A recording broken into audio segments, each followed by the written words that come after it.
So Hare Krishna to all of you. We will continue with Sri Caitanya Charitamrita Adi Leela chapter 4 verse 136 to 145. Jaya Jaya Sri Chaitanya Jaya Nityananda Jaya Dvaita Chandra Jaya Gaura Bhakta Vrinda Jaya Jaya Shri Chaitanya Jaya Nityananda Jaya Dvaita Chandra Jaya Gaura Bhakta Vrinda. Jaya Jaya Sri Chaitanya Jaya Nityananda Jaya Dvaita Chandra Jaya Gaura Bhakta Vrinda Jaya Jaya Shri Chaitanya Jaya Nityananda Jaya Dvaita Chandra Jaya Gaura Bhakta Vrinda. Jaya Jaya Shri Chaitanya Jaya Nityananda Jaya Dvaita Chandra Jaya Gaura Bhakta Vrinda Jaya Jaya Shri Chaitanya Jaya Nityananda Jaya Dvaita Chandra Jaya Gaura Vrinda. Sri Chaitanya Charitamrita Adi Leela chapter 4 text number 136. Eta chinti rahe Krishna parama kautuki hridaya badeya prema lobha dhakadhaki. Translation by Srila Prabhupada. Thinking in this way, Lord Krishna was curious to taste that love. His eager desire for that love increasingly blazed in his heart. Text number 137. Ei eka shuna ara lobhera prakara swamadhurya dekhi Krishna karena vichara. Translation by Srila Prabhupada. That is one desire. Now please hear of another. Seeing his own beauty, Lord Krishna began to consider. Text number 138. Adbhuta Ananta Purna Mora Madhurima Trijagate Ihara Keha Nahi Paya Sima. Translation by Srila Prabhupada. My sweetness is wonderful, infinite, and full. No one in the three worlds can find its limit. Text 139. Ei prema dware nitya radhika ekali amara madhuryamrita asavade sakali. Translation by Srila Prabhupada. Only Radhika, by the strength of her love, tastes all the nectar of my sweetness. Text 140. Yadyapi nirmala radhara satprema darpana tathapi swachhatta tara bardhi shana. Translation. Although Radha's love is pure like a mirror, its purity increases at every moment. Text 141. Amara madhurya nahi badhite avakashe e darpanera age nava nava rupe bhase. Translation.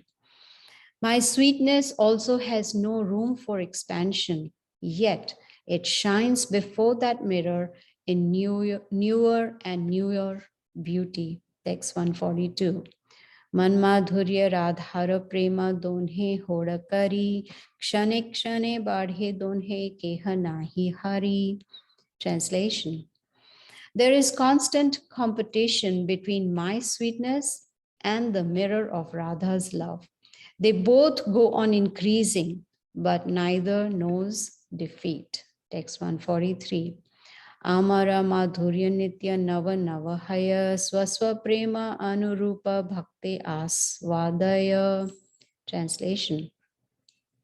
My sweetness is always newer and newer. Devotees taste it according to their own respective love. Text 144. Darpanadya dekhi yadi apana madhuri aswadite haya lobha aswadite nari. Translation. If I see my sweetness in a mirror, I am tempted to taste it, but nevertheless, I cannot. Text 145.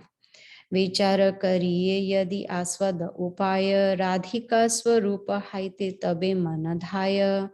Translation and purport by Srila Prabhupada.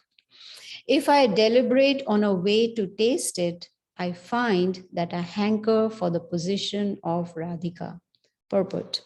Krishna's attractiveness is wonderful and unlimited.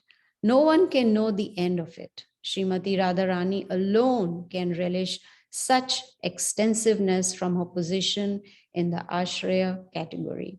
The mirror of Srimati Radharani's transcendental love is perfectly clear, yet it appears clearer and clearest in the transcendental method of understanding Krishna.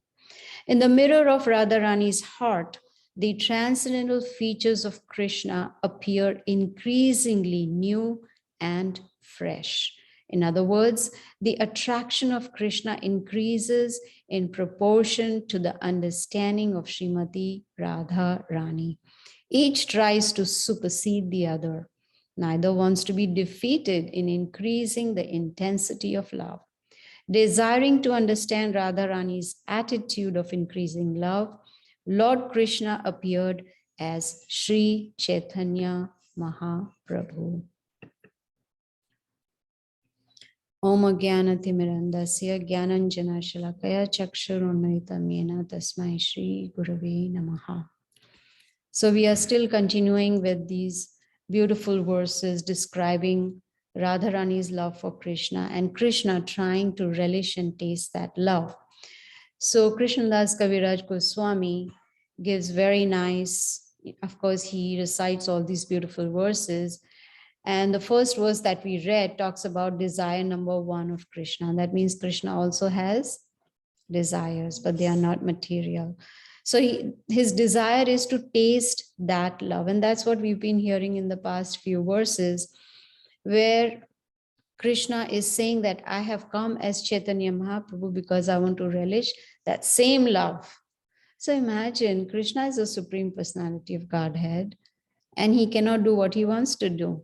What does he want to do? He wants to relish that same love that Radharani relishes. So when he sees his own beauty, he is mesmerized. He's appreciating his own beauty. If you remember that pastime where he is hiding to he's hiding to steal the butter. And then when he's eaten his butter and he's walking out, chum, chum, chum, chum, and then he sees his reflection in a brass pot or something, or I don't know what the pot was made of. And he's like, who is that beautiful boy? He is so mesmerizing. He's so enchanting, seeing his own. So I was looking at, I don't know if y'all can see this picture, Krishna seeing his own reflection and is mesmerized with his own beauty. Like, who can be so beautiful like this personality? And the verses that we read, excuse me, talks about the sweetness of Krishna. And even though it is unlimited, still it's growing. The sweetness is growing. And not only that, it is like full, incomplete. There is nothing that you can find a fault in the sweetness of Krishna. And Prabhupada says there is no limit to his sweetness. Now, if it is already unlimited, then how can it increase? Can it increase? It's unlimited. Can it increase? Yes or no? Infinity plus infinity is always more. More and more and more, right? And that's Krishna. We're talking about Krishna. So nothing is impossible for Krishna. And in the verses we read, it says, only Srimati Radharani can taste the nectar of Krishna's sweetness. Even Krishna cannot. Just like, I'm just giving you a mundane example.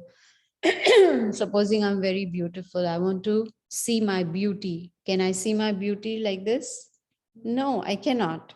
I have to see it through someone else's eyes, unless I keep a mirror in front and then, I can see my beauty. But here, excuse me, I should have taken the lessons.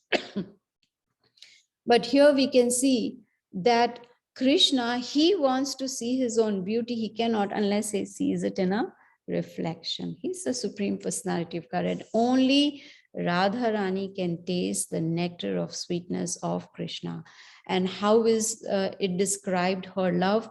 Radharani's love is described like it is so pure that there is a mirror and Krishna sees that in the mirror of love of Radharani. Is it very confusing? Yes. Remember, there was a disclaimer a few weeks ago. What was the disclaimer?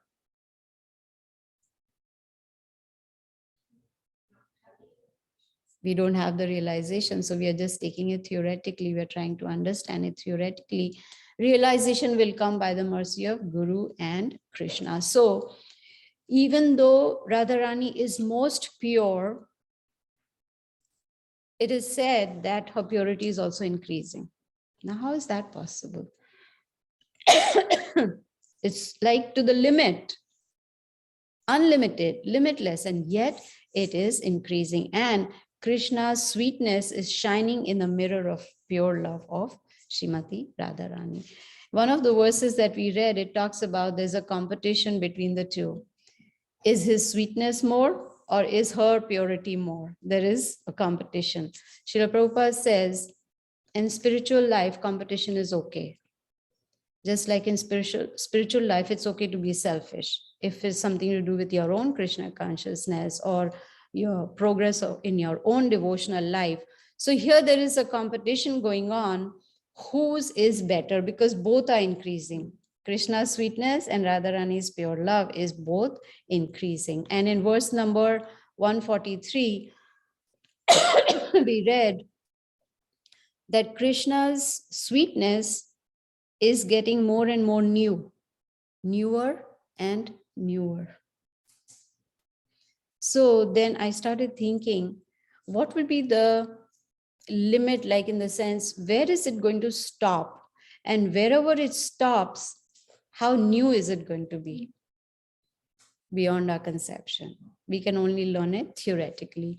And even though he is trying to taste the love that Srimati Radharani feels for him, he's unable to do that. So the question comes, he's Supreme Lord. Why is it that he's not able to taste Radharani's love? Why do you think he's not able to taste? Because he is an object and He is she's an- Ashraya. She's She's the Ashraya, yes, like we read that, yes, she's in that Ashraya position, the shelter. But these are pastimes which are there for us to get attracted to Radha and Krishna. Srila Prabhupada says that all the pastimes that Krishna performed while he was here on the earthly planet 5,000 years ago, it is all to increase our love for him. And so the devotees, Prabhupada says in verse 143, Srila Prabhupada says that the devotees, they get to taste this to their own degree of love that they have for Krishna. And that's very fair, you can say.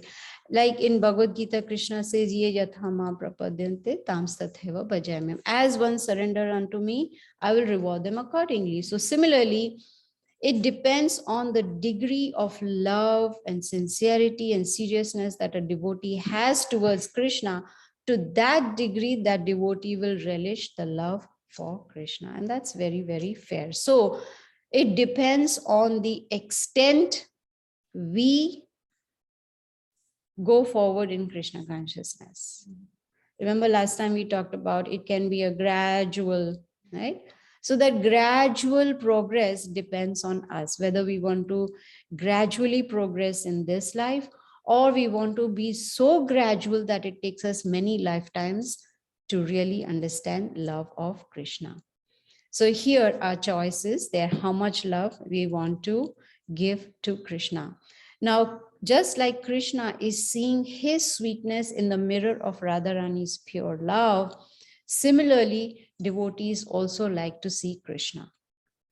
Yes, we like to see Krishna. That's why we go to the temples. We see the deity form. Prabhupada says there's no difference between the deity form and Krishna himself. Krishna is present there for our eyes which have cataract. What happens? I know old people like Krishna Shanam Bhakti and myself. Sorry to call you old, but we are old. compared to others. You all are youngsters compared to others, right? So I know I have cataract. Prabhu, do you have cataract? Do you have Mataji cataract? Probably yes.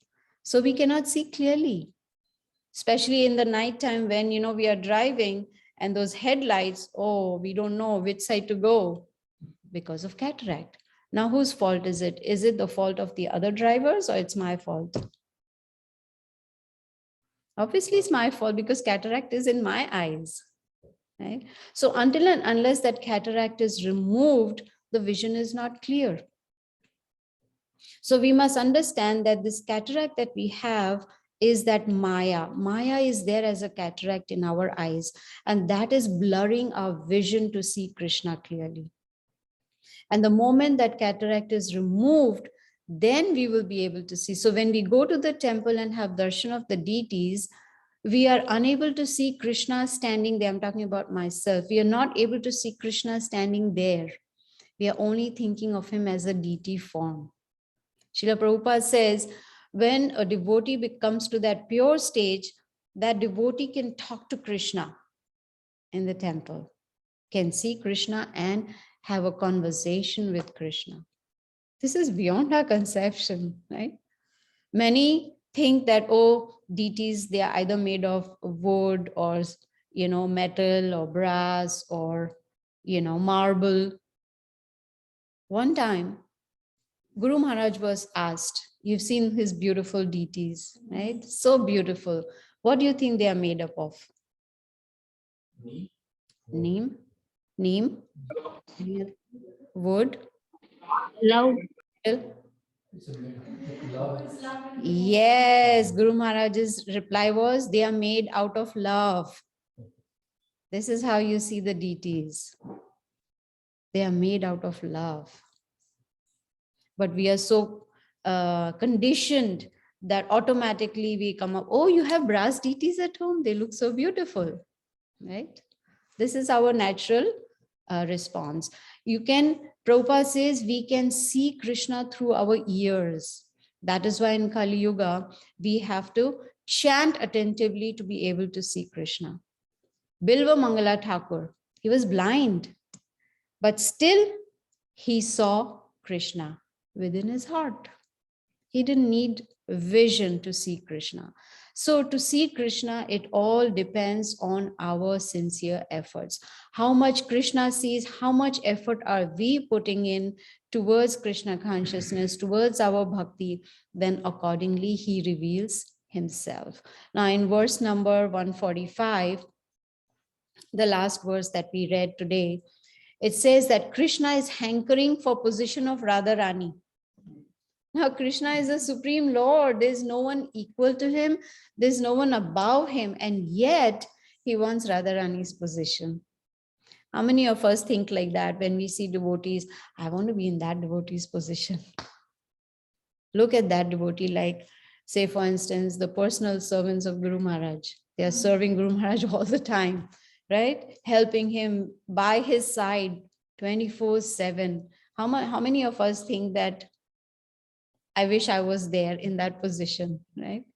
I remember many, many years ago when one time I went to Delhi for Vyasa Puja, and when it is time for Pada Puja, all the Prabhus run because only they are allowed to, touch the lotus feet of Guru and, do abhishek and wash his feet and wipe and then put those flower petals and all. So I was thinking, I wish I was a Prabhu. It would be so nice. You can just go there.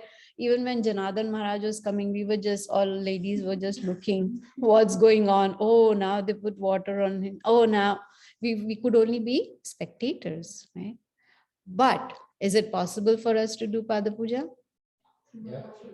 Yes, through our mind. We always say mind here, but mind is here. Mind is not over here. So through yes, that is called Manasa Seva. We can serve, we can do the same activities, spiritual activities, by thinking about it. In our mind, we can meditate on how we can serve Guru and Krishna. So here we see that Krishna, he wants the position of Srimati Radharani. I'm wondering, does Radharani know Krishna wants her position?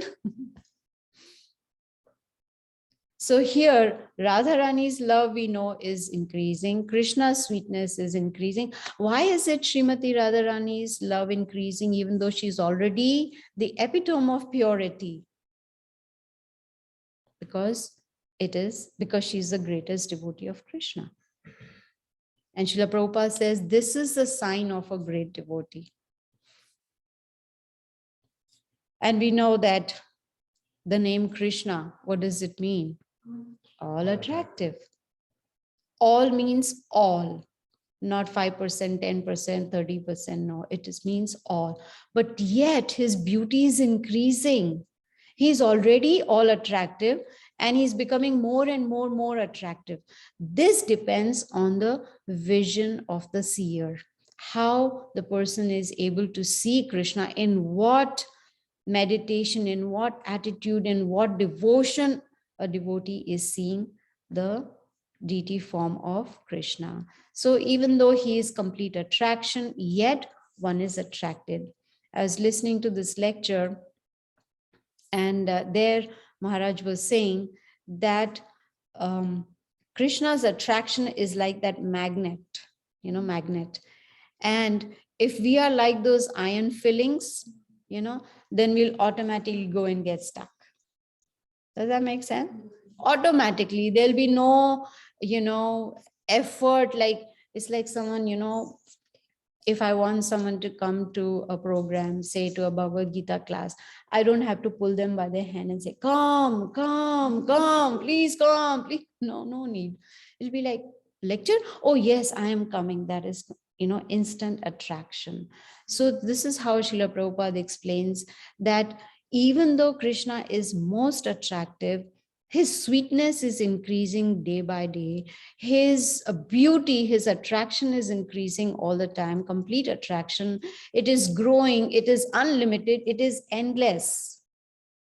We have heard that Ananta Shesh, he has been singing the glories of Krishna since time immemorial. And he's still not finished. So we can imagine how many different pastimes, how many transcendental qualities that Krishna has, that it is never ending. But many, they cannot see the beauty. How many we see who come to the temple and think they are just statues over there. I remember, especially in Juhu temple, there's a beach right next door. So people come to the temple, by the way, because we came to enjoy at the beach. But now since the temple is here, let's just come and have darshan. So we can put a check mark, oh, had darshan, at least once a month or twice a month, that check mark is there. And how do they come? You see them coming with the pants rolled up because there's all sand on their feet. They have been walking and enjoying in the sand. They come and, most of their clothes, pants and all are wet. They come, and how do they come? Hand in hand. Like as if they have come to a, what is that place called? A place of sightseeing, a sightseeing place. I was listening to this lecture in Juhu itself, where this devotee, he saw these, devotees, not devotees, these, regular people coming after Juhu Beach enjoyment. They are coming and they are, so he told them, stop holding hands, start folding hands. He told them right then and there. And everyone was like, oh, they gave up the holding hand of their partner and they, started folding their hands. And then he told them, why are you just folding your hands? Bow down. At least put your head down so that you are at least theoretically surrendering to Krishna. You've come to the temple of Krishna. It's not different. Here, Shri Radha Ras Bihari are present, but it depends on the vision of the seer. So many people, they do not see the beauty of Krishna, and that is why they are not able to surrender. So if we really want to see Krishna, Prabhupada says, see him through your ears. That is why he insisted that, he even said that anyone who chants minimum 16 rounds every day and follows the 4 regulative principles strictly can go back to Godhead. Now, do you think it's that simple? No. Chant 16 rounds minimum means minimum, not that you do 16 rounds and that's, oh, psh, done. My job is done. Throw the bead bag aside. Now my job is done. Just because I've taken a vow that after initiation, I'm going to chant 16 rounds. That is minimum 16 rounds, but very attentive. Minimum 16 rounds. And sometimes devotees even become slack in following 4 regulative principles. They're saying, oh, chalega, this one time it's okay. No, you have to be very strict in following 4 regulative principles. Then only we'll be able to remove the cataract of Maya from our eyes. And then, when the cataract surgery is done, what does the surgeon do? He puts a lens inside. Do you know that? He puts a lens inside so that the vision is clear. So when we remove the cataract of Maya, then we can put the lens of, what do you think? Krishna consciousness, devotion, seva. When we have that seva bhav that I want to serve, like today I posted in our group, there is a form to fill out. Those who want to do seva in Baltimore temple, right? There's a form. There's so many opportunities.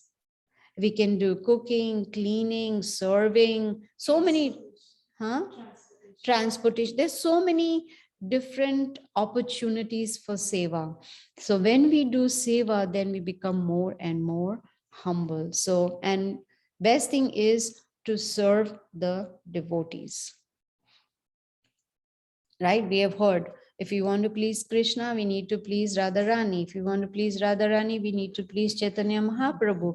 If we want to please Caitanya Mahāprabhu, we need to please Nityanand Prabhu. If you want to please Nityanand Prabhu, then we please Srila Prabhupada. If you want to please Srila Prabhupada, we need to please Guru Maharaj. If you want to please Guru Maharaj, we have to please the Vaishnavas. When we serve the Vaishnavas, that is when we become humble.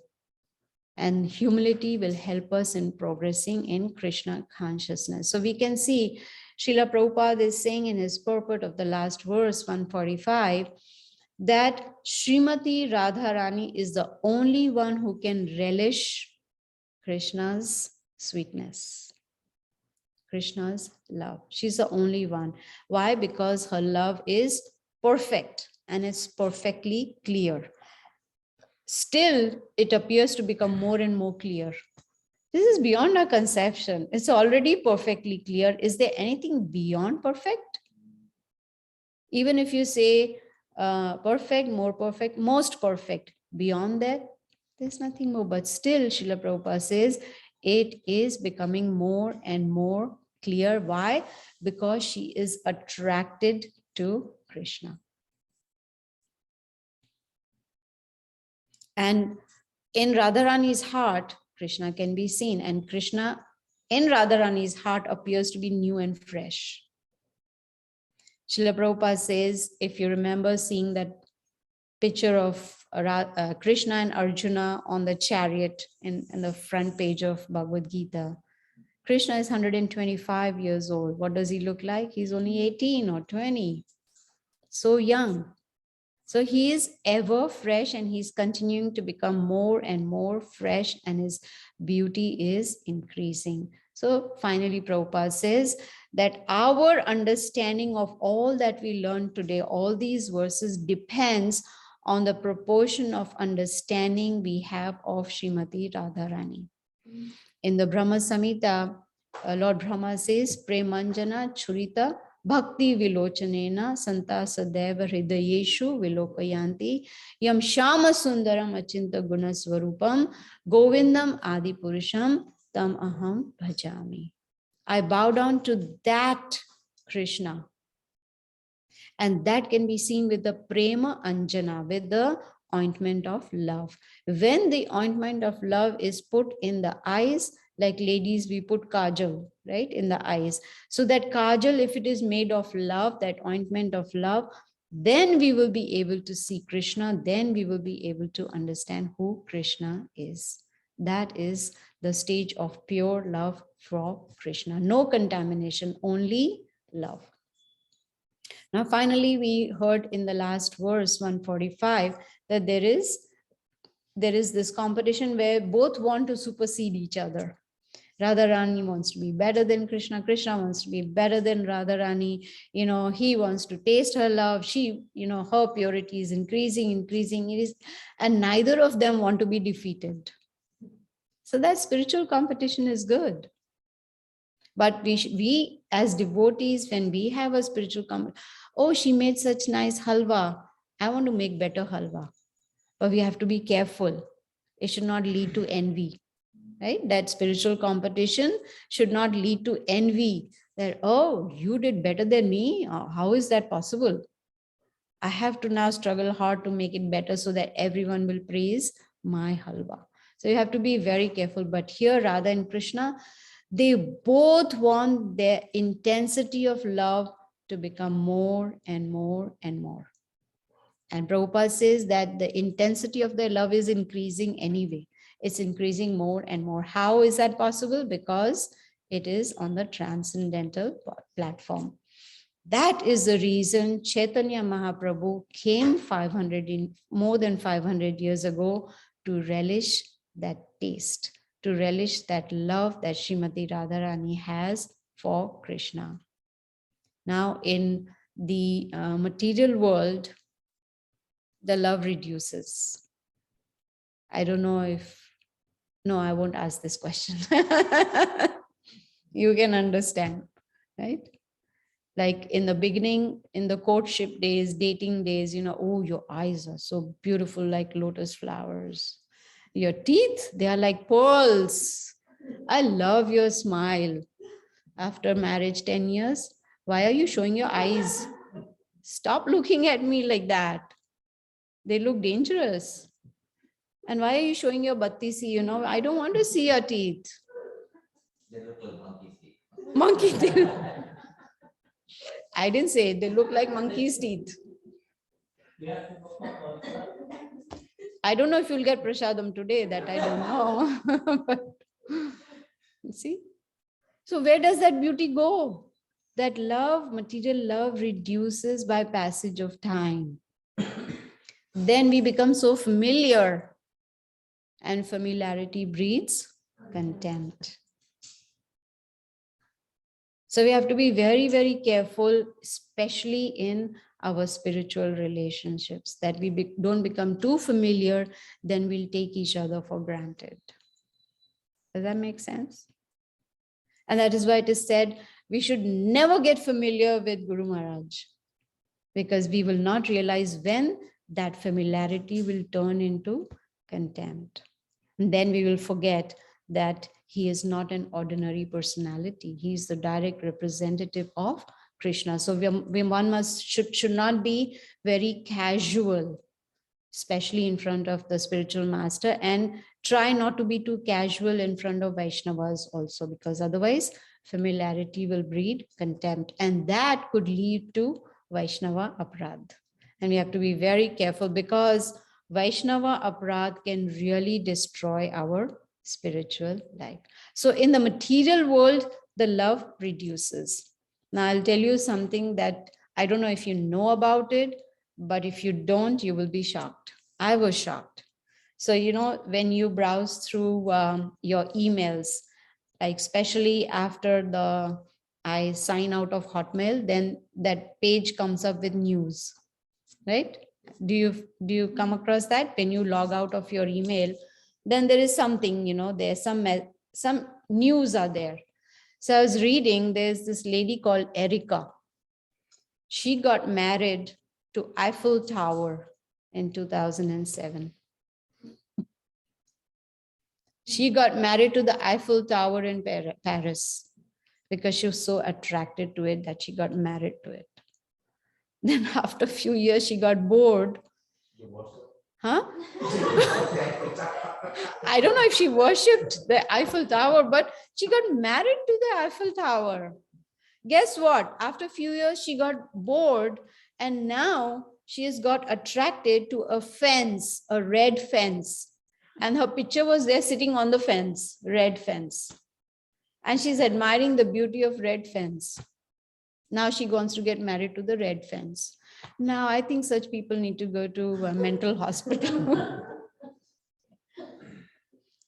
There is another lady called Sarah. S-A-R-A-H, Sarah. She is romancing Boeing 737. What kind of people are these? Huh? Mental cases. Yes, mental case, absolutely. I didn't know there are such people. I was so shocked. I said, I must put this in the lecture. And then there is a man who's romancing his car. Oh, that's a lot. That possibly other. That is possible? Oh yeah. Lots of people they love, I think, their car. Loving the car is one thing. Romancing with the car is another thing. I don't know what. Does he offer flowers, bouquets to the car, or what? So you can imagine what kind of consciousness is there in Kali Yuga now. Imagine what it's going to be after maybe 10, 20, 30 years. On top of that, there was one lady in India, I think in Gujarat. She married to herself. She got married to herself. Yeah. Right? The news was very recent. It became a big sensation that she did. Get married to your own self. To herself, yeah. You see now? She did all the rituals, ma'am, Yeah, all the everything, mehndi yeah. and everything, just herself. Like Sangeet, Everything. Sangeet and Mehndi, Yeah, complete ceremony and she was herself put sindoor on herself. Oh, Krishna. there. जो भी Definitely. बैठ के जाता है, सब कुछ मतलब पूरा ritual के हिसाब से किया था, and Oh. she's stuck. Now, She cannot divorce also. yeah, she cannot divorce herself. Correct. Now she is stuck. What kind of consciousness is this? Why are mental health issues on the rise? Lack of knowledge, lack of Krishna consciousness. Guru Maharaj says that anyone we see, we should give Krishna consciousness to them so that they can save themselves from all these mental issues. Not just mental issues, at least save them from the cycle of birth and death. And we are so fortunate that we are in Krishna consciousness. We have, what all do we have? We have Srila Prabhupada's books, we have festivals, we have temple, we have deities, we have devotee association, we have festivals, and we have spiritual master. What more do we need? We have everything, complete package we have. All we need to do is take full advantage of this opportunity of Krishna consciousness, try to read Srila Prabhupada's books every day, scrutinizingly discuss. I remember yesterday, while I was preparing the lecture, I called up Balabhadra Prabhu and I was asking him, so we were discussing, and that discussion was like churning.